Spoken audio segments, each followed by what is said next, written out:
The journey of my spiritual awakening began with a heart-wrenching discovery of my ability to perceive and interact with ethereal beings and apparitions.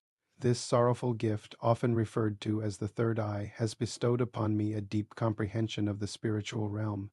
Here is how it began. At the age of 16, a life-altering event unfolded, forever distorting my perception of reality. As a dedicated student, I always strived for academic excellence. When summer school began, I eagerly attended, yearning to excel in my studies. In my biology class, I found myself amidst a small group of students, including a Mexican boy who consistently arrived late without any consequences. Despite his tardiness, our compassionate biology teacher never questioned his actions. This enigmatic boy always occupied the back of the classroom, rarely participating in class activities. According to school rules, any student absent for more than 2 days would face expulsion. However, on a fateful Thursday, an announcement crackled over the intercom, revealing the devastating news of a young student who had taken his own life. To my astonishment, the Mexican boy was present in class that morning.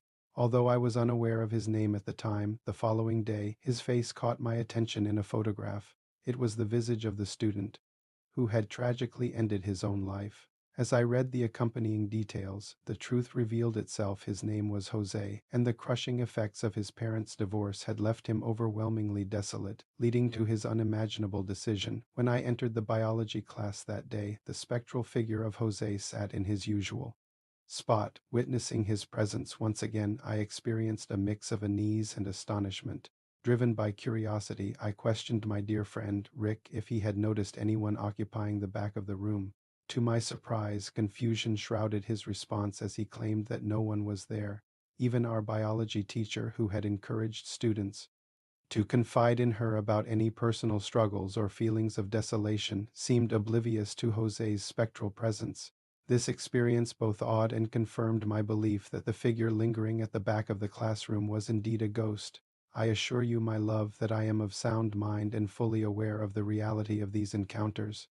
As time passed, Jose's apparitions grew less frequent until they eventually ceased altogether. With the conclusion of summer school, we returned to the rhythm of our regular school schedule.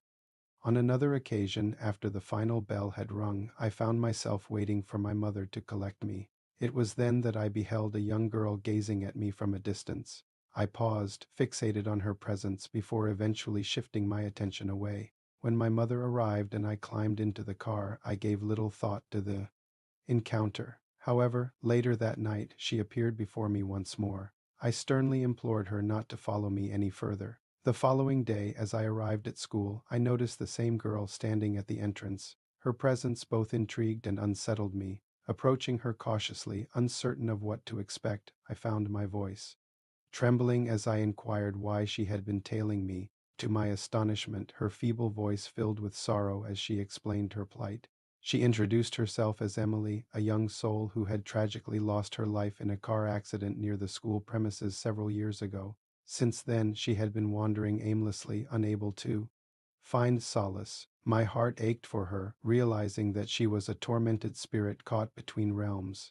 After a brief pause, I offered my assistance. Deep within me, I knew that I possessed the ability to communicate with spirits, and perhaps I could aid Emily in finding the closure she desperately yearned for. In the weeks that followed, Emily and I spent time together as I listened intently to her story and offered unwavering support.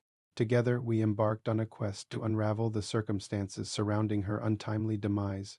Through diligent research and heartfelt conversations with the locals, we unearthed the truth. Emily's accident had been caused by a drunken driver who callously fled the scene, leaving her to perish alone.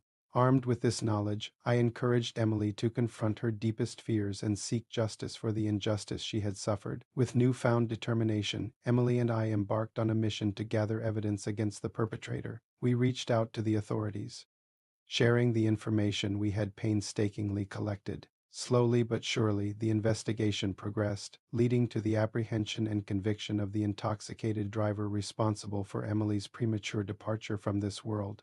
It was a bittersweet victory, for justice had been served, and Emily thanked me and vanished in front of me.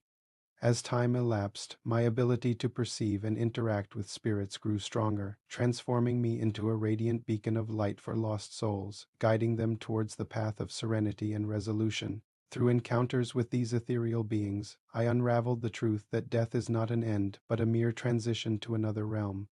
I became a bridge between the realms of the living and the departed, offering solace and closure to those in need. To this day, I continue to embrace this extraordinary gift, utilizing it to assist both the living and the departed in discovering their rightful place within the grand tapestry of existence. My spectral encounters have shaped my understanding of the world, illuminating the profound significance of compassion, empathy, and the extraordinary power of the human spirit.